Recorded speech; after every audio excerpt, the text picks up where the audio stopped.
ಆತ್ಮೀಯರೇ, ತಮ್ಮೆಲ್ಲರೂ ಕೂಡ ರೆಡಾರ್ ಟಿವಿಗೆ ಸ್ವಾಗತ ಸುಸ್ವಾಗತ. ನಾನು ಅರುಣ್ ಕುಮಾರ್, ದಾವಣಗೆರೆಯಿಂದ. KPSC ಅಂತಂದ್ರೆ ಕರ್ನಾಟಕ ಪಬ್ಲಿಕ್ ಸರ್ವಿಸ್ ಕಮಿಷನ್ ಅಂತ ಹೇಳ್ಬಿಟ್ಟು ತಮ್ಮೆಲ್ಲರೂ ಕೂಡ ಗೊತ್ತಿರುವಂಥದ್ದು. ಈ ಒಂದು KPSC ಬೆಂಗಳೂರಿನಲ್ಲಿರ್ತಕ್ಕಂಥ KPSC ಕಚೇರಿಗೆ ಬಹಳಷ್ಟು ಜನ ಏನ್ ಮಾಡಿದ್ದಾರೆ ಅಂದ್ರೆ ಮುತ್ತಿಗೆ ಹಾಕಿದ್ದಾರೆ. ಯಾಕೆ ಮುತ್ತಿಗೆ ಹಾಕಿದ್ದಾರೆ ಅನ್ನೋದಕ್ಕೆ ಸಂಬಂಧಪಟ್ಟಂತ ವಿವರಣೆ ಹೊತ್ತಂತಹ ಒಂದು ವಿಡಿಯೋ ಇದಾಗಿರ್ತದೆ. ನೋಡಿ, ಯಾಕೆ KPSCಗೆ ಮತ್ತು ಸರ್ಕಾರಕ್ಕೆ ಜನಗಳು ಚೀಮಾರಿ ಆಗ್ತಾ ಇದ್ದಾರೆ. ನಿನ್ನೆ ತಾನೇ ಸುಮಾರು ಸಾವಿರಾರು ಜನ ಏನ್ ಮಾಡಿದ್ದಾರೆ ಅಂತಂದ್ರೆ ಮುತ್ತಿಗೆ ಹಾಕುವಂತ ಪ್ರಯತ್ನವನ್ನ ಮಾಡಿದ್ದಾರೆ. ಮತ್ತೆ ಅವರುಗಳ ಮೇಲೆ ಶಕ್ತಿ ಪ್ರದರ್ಶನವನ್ನು ಕೂಡ ಕರ್ನಾಟಕ ಪೊಲೀಸ್ ಪಡೆ ಅನ್ನುವಂಥದ್ದು ಮಾಡಿಕೊಂಡಿದೆ. ಯಾಕೆ, ಏನಾಯ್ತು ಅನ್ನತಕ್ಕಂಥ ಒಂದು ವಿಚಾರವನ್ನ ನೋಡೋದಾದ್ರೆ, 2018ರಲ್ಲಿ ಕೈಗಾರಿಕಾ ತರಬೇತಿ ಮತ್ತು ಉದ್ಯೋಗ ಇಲಾಖೆ ಅಡಿಯಲ್ಲಿ ಇದ್ದಂತಹ 1520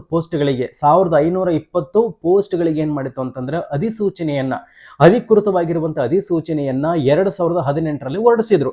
2018ರಲ್ಲಿ ಅಧಿಕೃತವಾಗಿರ್ತಕ್ಕಂಥ ಅಧಿಸೂಚನೆಯನ್ನ ಹೊರಡಿಸ್ತಾರೆ 1520 ಪೋಸ್ಟ್ಗಳ ಒಂದು ಹುದ್ದೆಗಳ ಭರ್ತಿಗಾಗಿ. ಎಲ್ಲಿ ಅಂತಂದ್ರೆ ಕೈಗಾರಿಕಾ ತರಬೇತಿ ಮತ್ತು ಉದ್ಯೋಗ ಇಲಾಖೆಯಲ್ಲಿ. ನಂತರ ಏನಾಯ್ತು ಅಂತಂದ್ರೆ ಅದೇ ವರ್ಷ ಅಂದ್ರೆ 2018ರಲ್ಲಿ CET ಪರೀಕ್ಷೆಯನ್ನು ಕೂಡ ಮಾಡಲಾಗ್ತದೆ. ಅದಾದ ನಂತರವಾಗಿ ಫಲಿತಾಂಶವನ್ನು ಪ್ರಕಟಣೆ ಮಾಡ್ತಾರೆ. ಫಲಿತಾಂಶ ಪ್ರಕಟಣೆ ಆದ ನಂತರವಾಗಿ 2019ರಲ್ಲಿ ಕೇವಲ ಒಂದು ವರ್ಷದಲ್ಲಿ ಏನ್ ಮಾಡಿದ್ರು ಅಂತಂದ್ರೆ DV ಅಂದ್ರೆ ದಾಖಲಾತಿ ಪರಿಶೀಲನೆಗಾಗಿ, ಅಂದ್ರೆ ಡಾಕ್ಯುಮೆಂಟ್ ವೆರಿಫಿಕೇಶನ್ಗಾಗಿ ಅವ್ರನ್ನ ಕರೀತಾರೆ, ಅತಿ ಹೆಚ್ಚು ಅಂಕಗಳನ್ನು ಗಳಿಸಿರ್ತಕ್ಕಂಥವ್ರಿಗೆ. ಅದಾದ ನಂತರವಾಗಿ ಅಂತಿಮ ಆಯ್ಕೆ ಪಟ್ಟಿ ಬಿಡಬೇಕಾಗಿತ್ತಲ್ಲ, ಅಂತಿಮ ಆಯ್ಕೆ ಪಟ್ಟಿಯನ್ನ 2021ರಲ್ಲಿ ಅಂತಿಮ ಆಯ್ಕೆ ಪಟ್ಟಿಯನ್ನು ಕೂಡ ಬಿಡ್ತಾರೆ 1520 ಅಭ್ಯರ್ಥಿಗಳಿಗೆ ಸಂಬಂಧಿಸಿದಂತೆ. ಈಗ ಅಂತಿಮ ಆಯ್ಕೆ ಪಟ್ಟಿಯನ್ನ ಬಿಟ್ಟರೆ ಅಲ್ಲಿಗೆ ಸಂಪೂರ್ಣ ಮುಕ್ತಾಯ ಆಗೋದಿಲ್ಲ. ಅದ್ರ ಜೊತೆ ಏನ್ ಮಾಡ್ಬೇಕು ಅಂತ ಹೇಳಿದ್ರೆ ಆರ್ಡರ್ ಕಾಪಿಯನ್ನು ಕೂಡ ಕೊಡ್ಬೇಕು ಇವರಿಗೆ, ಹೌದಲ್ವಾ? ಆರ್ಡರ್ ಕಾಪಿ ಕೊಡ್ಬೇಕು. ಆರ್ಡರ್ ಕಾಪಿ ಕೊಟ್ರ ಖಂಡಿತವಾಗ್ಲೂ ಕೂಡ ಆರ್ಡರ್ ಕಾಪಿ ಅನ್ನುವಂಥದ್ದು ನಮ್ಮ ಸರ್ಕಾರ ಕೊಡುವಂತ ಪ್ರಯತ್ನ ಮಾಡಿತು KPSC ಮೂಲಕವಾಗಿ. ಆದ್ರೆ ಎಲ್ಲಿ 2021ರಲ್ಲಿ ಆರ್ಡರ್ ಕಾಪಿಯನ್ನು ಕೊಟ್ರಲ್ಲ, ಎಷ್ಟು ಜನ ಕೊಡ್ಬೇಕಾಗಿತ್ತು ಅಂತಂದ್ರೆ 1520 ಜನಕ್ಕೆ ಆರ್ಡರ್ ಕಾಪಿ ಕೊಡ್ಬೇಕಾಗಿತ್ತು. ಯಾಕಂದ್ರೆ 3 ವರ್ಷ ವೇಟ್ ಮಾಡಿದ್ದಾರೆ. ಆದ್ರೆ ಇವರು ಆರ್ಡರ್ ಕಾಪಿ ಕೊಟ್ಟಿದ್ದು ಕೇವಲ 400 ಜನಕ್ಕೆ ಮಾತ್ರ. 400 ಜನರು ಏನ್ ಮಾಡ್ಬೇಕಾಗಿತ್ತು ಅಂತಂದ್ರೆ ಹುದ್ದೆಗಳಿಗೆ ಬಂದು ಹಾಜರಾಗಬೇಕಾಗಿತ್ತು, ಕರ್ತವ್ಯ ನಿರತರ ಆಗಬೇಕಾಗಿತ್ತು 400 ಜನಕ್ಕೆ. ಹಾಗಾದ್ರೆ ಇನ್ನು 1110 ಜನಕ್ಕೆ 2022ರ ಒಳಗಾದ್ರೂ ಕೊಡ್ಬೇಕಲ್ವಾ? ಕೊಡ್ಲಿಲ್ಲ. 23 ಕೊಡ್ಲಿಲ್ಲ, 24 ಕೊಡ್ಲಿಲ್ಲ, 2025 ಸತತವಾಗಿ 6 ವರ್ಷಗಳಾಯ್ತು. 6 ವರ್ಷಗಳಿಂದ ಅಂದ್ರೆ ನೋಡಿ, ನಾನು ಒಂದು KPSC ಪರೀಕ್ಷೆನ ಬರೀತೀನಿ, ನಂದು ಅಂತಿಮ ಆಯ್ಕೆ ಪಟ್ಟಿ ಆಗಿಬಿಟ್ಟಿದೆ ಅಂತ ಹೇಳಿದಾಗ ನಾನೇನ್ ಮಾಡ್ತೀನಿ ಅಂದ್ರೆ ಬೇರೆ ಯಾವುದೇ ಕೆಲಸಗಳನ್ನ ಮಾಡ್ಲಿಕ್ಕೆ ಸಾಧ್ಯವಾಗೋದಿಲ್ಲ. ಯಾಕಂದ್ರೆ ಆರ್ಡರ್ ಕಾಪಿ ಯಾವಾಗ ಬಂದ್ರು ಕೂಡ ನಾನು ಅಲ್ಲಿ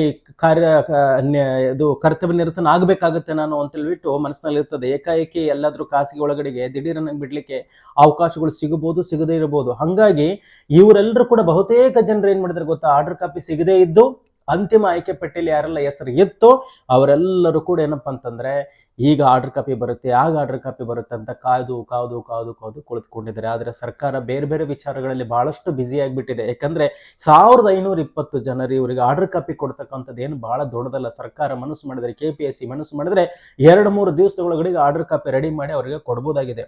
ಎಲ್ಲದೂ ಕೂಡ ಆಗಿದೆ, ಪರಿಶೀಲನೆ ಕೂಡ ಆಗಿದೆ, ಡಾಕ್ಯುಮೆಂಟ್ ವೆರಿಫಿಕೇಶನ್ ಕೂಡ ಆಗಿದೆ. ಆರ್ಡರ್ ಕಾಪಿ ರೆಡಿ ಮಾಡಿ ಕೊಟ್ಟು ಅವರನ್ನ ಉದ್ಯೋಗ ನಿರತರನ್ನಾಗಿ ಮಾಡ್ಕೊಳ್ಬೇಕಾಗಿರತಕ್ಕಂಥ ಏಕಮಾತ್ರ ಕೆಲಸ ಮಾತ್ರ ಈ KPSC ಅಥವಾ ಸರ್ಕಾರಕ್ಕೆ ಉಳಿದುಕೊಂಡಿದೆ. ಅದನ್ನು ಮಾಡಿಲ್ಲ ಅಂತ ಹೇಳಿದ್ರೆ ಆ ಒಂದು ಕಾರಣಕ್ಕಾಗಿ ಇವರೆಲ್ಲರೂ ಕೂಡ ಏನ್ ಮಾಡಿದ್ದಾರೆ ಅಂತಂದ್ರೆ ನಿನ್ನೆ ಮುತ್ತಿಗೆ ಹಾಕುವಂತ ಪ್ರಯತ್ನ ಮಾಡಿದ್ರೆ, ಆ ಮುತ್ತಿಗೆ ಹಾಕಿರ್ತಕ್ಕಂಥವ್ರಿಗೆ ಸಮಾಧಾನ ಮಾಡಬೇಕಾಗಿರ್ತಕ್ಕಂಥ ಸರ್ಕಾರ ಏನ್ ಮಾಡ್ತಪ್ಪ ಅಂತಂದ್ರೆ ಪೊಲೀಸ್ನವರ ಮುಖಾಂತರವಾಗಿ ಅವ್ರ ಮೇಲೆ ಶಕ್ತಿ ಪ್ರದರ್ಶನವನ್ನು ಮಾಡುವಂತ ಕೆಲಸ ಆಯಿತು. ಆದರೆ ಯಾವುದೇ ಕಾರಣಕ್ಕೂ ಕೂಡ ಇದು ಆಗಬಾರ್ದಾಗಿದೆ. ಇನ್ನು ಯಾರೆಲ್ಲರೂ ಕೂಡ KPSC ಆಗಲಿ, UPSC ಆಗಲಿ, ಬೇರೆ ಬೇರೆ ಅಭ್ಯರ್ಥಿಗಳು ಇದಾರಲ್ಲ, ಓದಬೇಕು ಅಂತ ಹೇಳ್ಬಿಟ್ಟು ಸ್ವಲ್ಪ ನೋಡ್ಕೊಳ್ಬೇಕಾಗತ್ತೆ. ಈ ತರ ಎಲ್ಲ ಇರ್ತದೆ. ಅದಕ್ಕೆ ನಾನು ಹೇಳೋದೇನಪ್ಪ ಅಂದ್ರೆ ಆಪ್ಷನ್ B ಯಾವಾಗ್ಲೂ ಇಟ್ಕೊಳ್ಬೇಕು. ಆಪ್ಷನ್ B ಇಲ್ಲ ಅಂತ ಹೇಳಿದ್ರೆ ಬಹಳ ಕಷ್ಟ ಇದೆ.